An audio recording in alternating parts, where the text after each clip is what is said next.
సంబంధించి హైకోర్టులో ఒక కీలక షాక్ అయితే తగిలింది మాజీ ఎంపీ హర్ష్ కుమార్కి.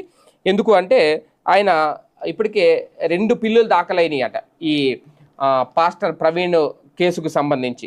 అయితే ఇందులో ఆయన హత్య చేయబడ్డారు అనడానికి సంబంధించి ఆధారాలు ఏమైనా ఉన్నాయా అని అయితే అడిగారట అక్కడ జడ్జి గారు.